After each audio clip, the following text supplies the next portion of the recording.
Assalamualaikum warahmatullahi wabarakatuh. Kali ini saya akan membahas materi tentang gelombang bunyi. Nah, pada pertemuan kali ini kita akan mempelajari tentang ciri-ciri gelombang bunyi, klasifikasi bunyi, karakteristik gelombang bunyi, cepat rambat bunyi, gejala-gejala gelombang bunyi, dan efek Doppler. Langsung saja. Ciri-ciri gelombang bunyi. Nah, kita biasanya pasti sering mendengar dong musik, ya kan?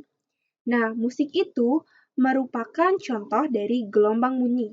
Namun, tidak semua gelombang bunyi bisa kita dengarkan, seperti komunikasi gajah maupun astronot yang di luar angkasa. Nah, mengapa bisa seperti itu? Memang apa sih penyebab timbulnya bunyi? Saya kasih contoh. Coba kalian teriak sambil memegang tenggorokan. Kayak misalnya gini, atau kalian ngobrol biasa kayak gini, pasti tenggorokan kalian akan terasa bergetar. Nah, maka suara kalian itu berasal dari getaran pita suara. Contoh lainnya, ketika kalian ingin memainkan gitar, pasti kalian otomatis akan memetik senarnya kan? Dan senar itu akan bergetar sehingga kita dapat mendengar bunyi. Nah, maka dapat disimpulkan bahwa ternyata bunyi itu dihasilkan oleh setiap benda yang bergetar. Nah, lalu gelombang bunyi adalah gelombang longitudinal. Kita sudah belajar berbagai jenis gelombang di pertemuan sebelumnya, di mana gelombang longitudinal itu adalah gelombang dengan arah getar partikel sejajar dengan arah perambatan gelombang. Jadi gelombang bunyi ini dijeniskan ke dalam gelombang longitudinal. Kita lihat pada gambar. Nah, kita lihat gambar. Di sini ada contohnya selinki ya. Kita ketahui bahwa gelombang longitudinal itu terdiri dari rapatan dan regangan. Kemudian ini juga ada regangan, rapatan, dan regangan. Maka pada gelombang bunyi pun sama. Contohnya itu speaker. Kita pasti pernah melihat dong speaker itu seperti apa. Yang sering kita lihat itu bentuknya seperti ini ya. Luarnya aja. Nah, padahal di dalamnya juga seperti ini. Nah, speaker ini sama. Konsepnya seperti gelombang longitudinal tadi. Yaitu terdiri dari rapatan. Ini rapatan. Kemudian ini kan tekanan udara normal. Nah, maka dia akan menjadi tegangan, rapatan, kemudian tekanan udara normal. Oke. Nah, lalu, dapatkah bunyi merambat melalui vakum atau hampa udara? Jawabannya tidak. Karena bunyi tidak merambat melalui vakum. Bukti nyatanya itu para astronot di bulan tidak dapat saling bicara secara langsung walaupun jarak mereka sangat dekat. Untuk berkomunikasi, mereka menggunakan alat komunikasi melalui gelombang radio. Itulah mengapa di luar angkasa bunyi akan sulit didengar, karena di luar angkasa itu hampa udara, sehingga bunyi akan kesulitan untuk merambat. Nah, dengan ini kita dapat mengetahui bahwa ternyata gelombang bunyi itu termasuk ke dalam gelombang mekanik, di mana membutuhkan medium dalam perambatannya. Maka dapat disimpulkan bahwa gelombang bunyi merupakan gelombang yang dihasilkan oleh sumber getaran yang merambat secara terus-menerus di dalam suatu medium selain ruang vakum. Nah, selain bunyi memerlukan medium untuk dapat didengar, ternyata ada syarat lain juga loh supaya bunyi dapat terdengar, yaitu ada sumber bunyi. Jelas, harus ada sumber bunyi supaya dapat menghasilkan bunyi. Kemudian ada medium perambatannya, baik cair, gas, maupun padat. Lalu ada juga pendengar. Ya kalau tidak ada pendengar ya sama aja bohong, siapa yang akan mendengarkan bunyi. Nah, syarat-syarat ini harus dapat dipenuhi agar bunyi dapat terdengar. Lalu bagaimana bunyi merambat ke telinga? Nah, pertama-tama bunyi pasti dihasilkan oleh sumber bunyi. Lalu bunyi akan menggetarkan medium di sekitarnya, yaitu udara. Kemudian bunyi merambat dalam bentuk gelombang longitudinal, seperti gambar yang tadi ya, yaitu rapatan regangan. Kemudian bunyi sampai di telinga dan menggetarkan udara di sekitar telinga luar hingga ke gendang telinga. Kemudian bunyi diterima dan diteruskan menuju otak oleh telinga bagian dalam. Lalu bunyi dapat diterjemahkan oleh otak sehingga kita dapat mendengarkan bunyi. Kemudian ada klasifikasi bunyi. Nah, sudah diketahui tadi bahwa tidak semua bunyi dapat kita dengar. Kenapa? Karena manusia hanya dapat mendengar pada rentang tertentu saja. Nah, berdasarkan rentang frekuensi, bunyi dibedakan menjadi 3, yaitu infrasonik, audiosonik, dan ultrasonik. Yang pertama infrasonik, memiliki rentang kurang dari 20 Hz, jadi di bawah 20 Hz. Nah, bunyi ini tidak dapat didengar oleh manusia. Kenapa? Karena frekuensinya terlalu rendah. Bunyi ini dapat ditemui pada peristiwa alam seperti letusan gunung berapi, gempa bumi, dan longsoran salju. Nah, walaupun manusia tidak dapat mendengar, tapi ada juga loh hewan yang dapat mendengar, menghasilkan, dan berkomunikasi menggunakan gelombang ini, yaitu contohnya gajah, burung kasuari, dan paus biru. Nah, gelombang bunyi ini dimanfaatkan untuk mendeteksi gempa bumi dan longsor yang nantinya akan dituliskan di dalam seismograf. Kemudian, bunyi yang kedua adalah audiosonik. Bunyi ini memiliki rentang frekuensi dari 20 hingga 20.000 Hz. Nah, bunyi ini yang biasa didengar oleh manusia. Dari rentang tersebut, ternyata diketahui bahwa manusia juga memiliki batas dalam pendengaran dan menangkap gelombang bunyi. Semakin bertambah usia, maka tingkat kepekaan terhadap bunyi akan menurun. Dari usia 36 sampai 55 tahun, manusia akan turun frekuensi maksimalnya hingga menjadi 17.000 Hz. Jadi kalau 20.000 Hz itu bayi masih bisa terdengar sampai 20.000 Hz. Sedangkan kalau sudah semakin tua akan turun maksimumnya hingga 17.000 Hz.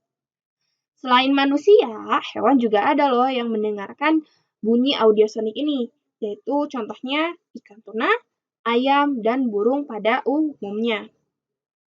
Bunyi ini juga sering dimanfaatkan pada bidang kecantikan, perawatan tubuh, dan wajah. Selanjutnya yaitu bunyi ultrasonik. Nah, bunyi ini memiliki rentang frekuensi yaitu lebih besar dari 20.000 Hz, di mana bunyi ini juga tidak dapat didengar oleh manusia. Kenapa? Karena saking tingginya frekuensi sehingga otak tidak sanggup untuk menerjemahkan bunyi tersebut. Ada pula hewan yang dapat mendengar bunyi ini yaitu lumba-lumba, kelelawar, dan juga anjing. Nah, bunyi ultrasonik ini juga dimanfaatkan pada bidang kedokteran, bagian diagnosis maupun bagian pengobatan. Nah, contohnya itu USG ya.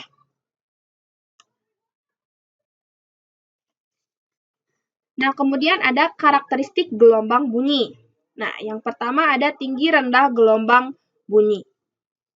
Pada saat nyanyi, kita pasti bisa membedakan. Ada yang nada rendah dan ada yang nada tinggi. Mengapa kita bisa membedakan itu? Emang kita membedakannya berdasarkan apa? Nah, jadi kita rekam bunyi menggunakan osiloskop. Dan hasil grafiknya seperti ini. Ini adalah grafik untuk bunyi yang bernada rendah dan ini adalah bunyi yang bernada tinggi.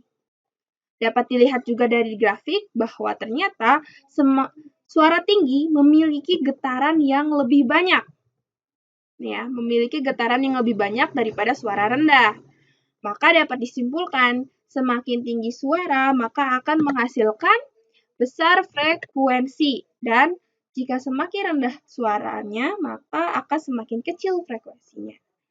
Maka, tinggi rendahnya dada itu ditentukan oleh frekuensinya. Tapi perlu kalian ingat, layar osiloskop ini hanya menunjukkan analoginya saja. Gitu.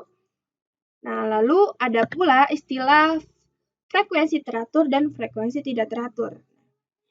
Jika kita nih, pasti saat di jalan raya akan mendengarkan banyak suara bising.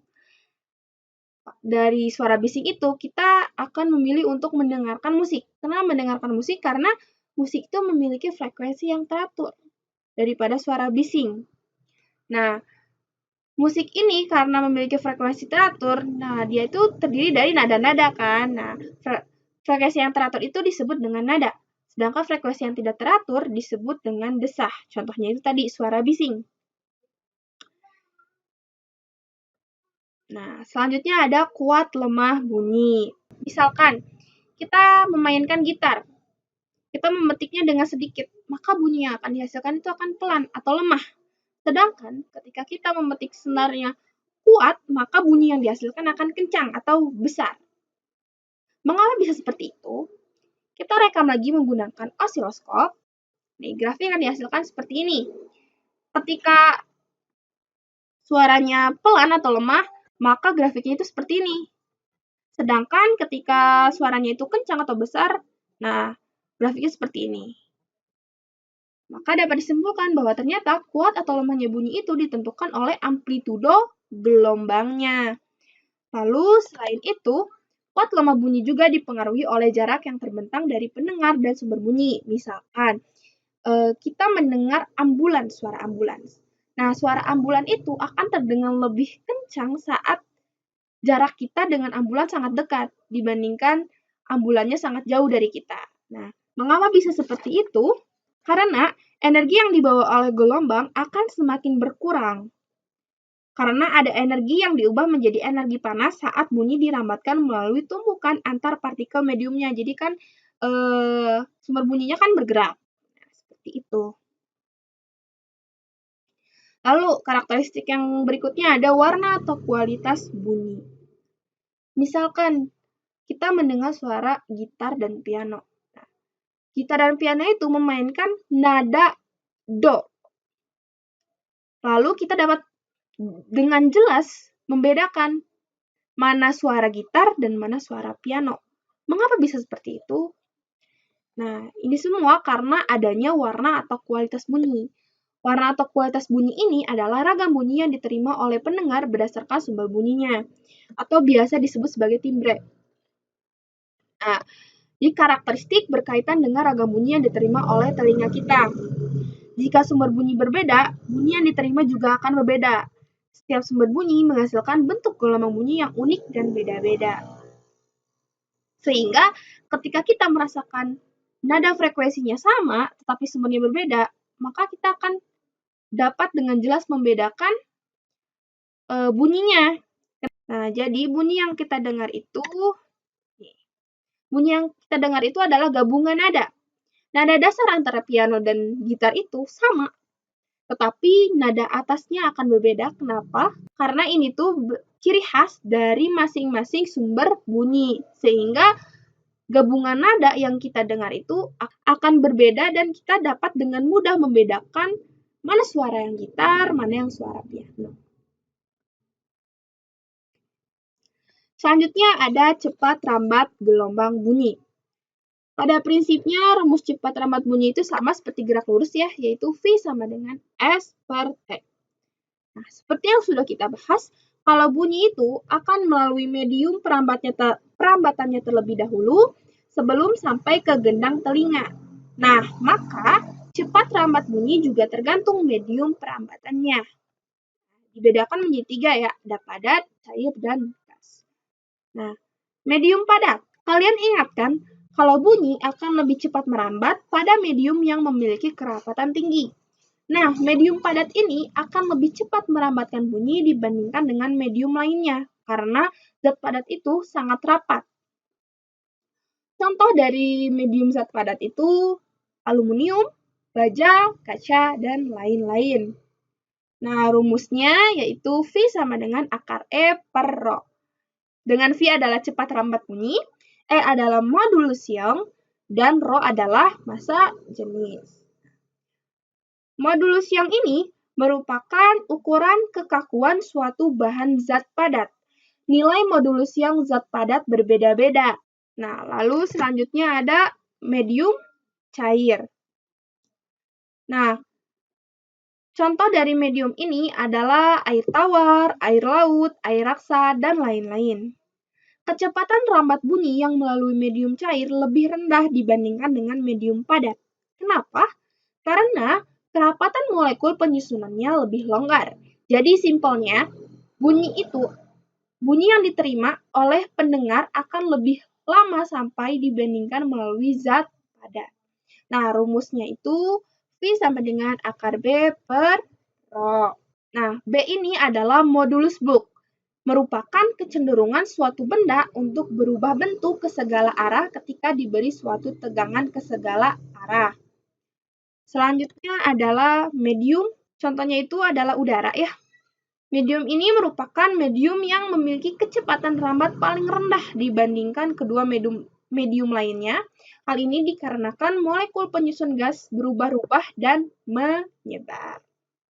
Rumusnya itu adalah V sama dengan akar gamma RT per M.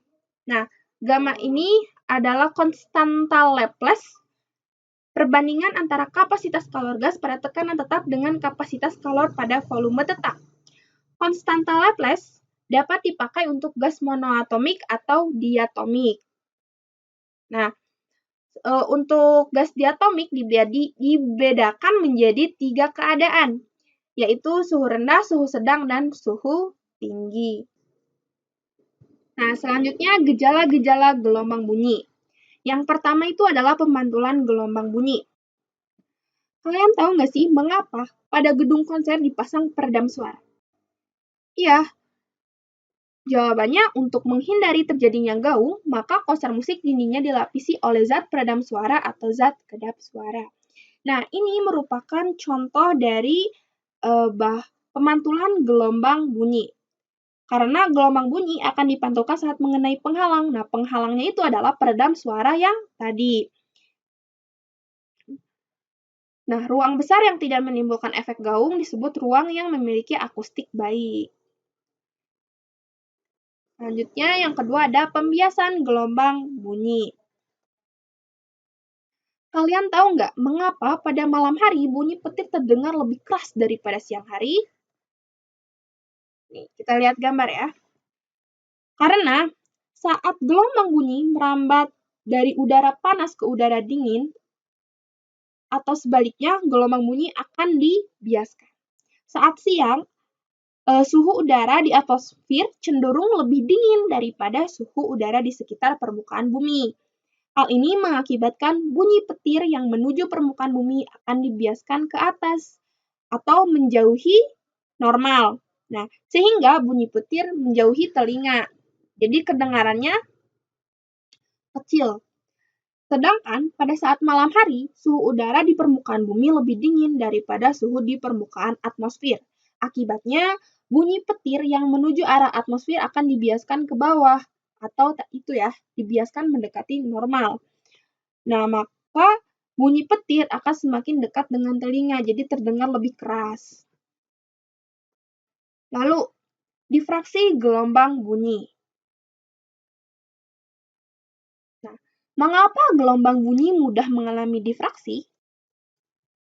Gelombang bunyi di udara memiliki panjang gelombang dalam rentang beberapa sentimeter sampai dengan beberapa meter. Gelombang yang panjang gelombangnya lebih panjang akan mudah difraksi. Karena difraksi itu kan adalah pembelokan arah gerak gelombang bunyi saat melewati suatu celah atau bertemu dengan penghalang pada lintasan geraknya. Contoh peristiwanya, misalnya saat kita dapat mendengar suara mesin mobil di tikungan jalan, walaupun kita belum melihat mobil tersebut karena terhalang oleh bangunan tinggi di pinggir tikungan. Selanjutnya, interferensi gelombang bunyi. Nah, formulasi interferensi gelombang bunyi itu dibedakan menjadi dua ya. Ada interferensi konstruktif, yaitu jika kedua gelombang bunyi yang bertemu di titik P adalah sefase. Jadi yang dihasilkan adalah bunyi kuatnya, maka rumusnya N kali lambda. Nah, yang kedua ada interferensi destruktif. Jika kedua gelombang yang bertemu di titik L adalah berlawanan fase, maka yang dihasilkan adalah bunyi lemah. Rumusnya yaitu N plus setengah lambda.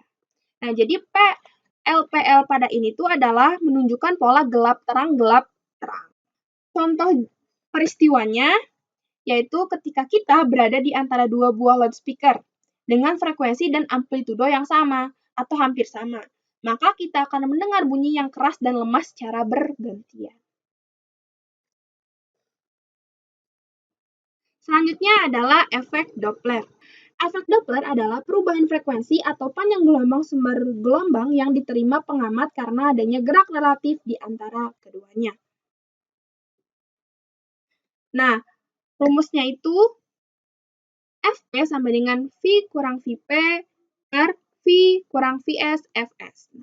Vp itu adalah frekuensi pengamat, Fp nih ya, Fp itu frekuensi pengamat, Vp adalah kecepatan dari pengamat, Vs adalah kecepatan sumber bunyi, dan Fs adalah frekuensi sumber bunyi. Nah, efek Doppler, jika memasukkan pengaruh angin, maka kita tinggal tambahkan saja pada kecepatan udara ini, ditambah Vw. Nah, Vw ini adalah pengaruh anginnya ya. Nah, untuk kecepatan udara sendiri biasanya menggunakan 340 meter per sekon. Di sini kan terdapat gambar nih ya. Sumbernya itu di kiri dan pengamatnya itu di kanan. Maka arah positifnya dari sumber ke pengamat yaitu ke kanan. Sedangkan jika sumber di kanan dan pengamat di kiri, maka arah positif dari sumber ke pengamat itu yaitu ke kiri. Selanjutnya adalah pelayangan gelombang. Pelayangan gelombang adalah interferensi dua bunyi beramplitudo sama namun berbeda frekuensi sedikit. Pelayangan bunyi membentuk interferensi konstruktif-destruktif yang disebut layangan. Satu layangan didefinisikan sebagai gejala dua bunyi keras atau lemah yang terjadi secara berurutan. Frekuensi layangan dapat dihitung menggunakan rumus FL sama dengan F1 kurang F2. Ya, jadi gambarnya seperti ini ya. Ini ya satu, di sini kan ini ada dua gelombang. Yang atas ini adalah frekuensi yang pertama, sedangkan yang dari bawah ini adalah frekuensi kedua. Nah, dia akan menghasilkan layangan gelombang. Oke, mungkin cukup sekian yang bisa saya jelaskan pada pertemuan kali ini. Sekian, terima kasih. Wassalamualaikum warahmatullahi wabarakatuh.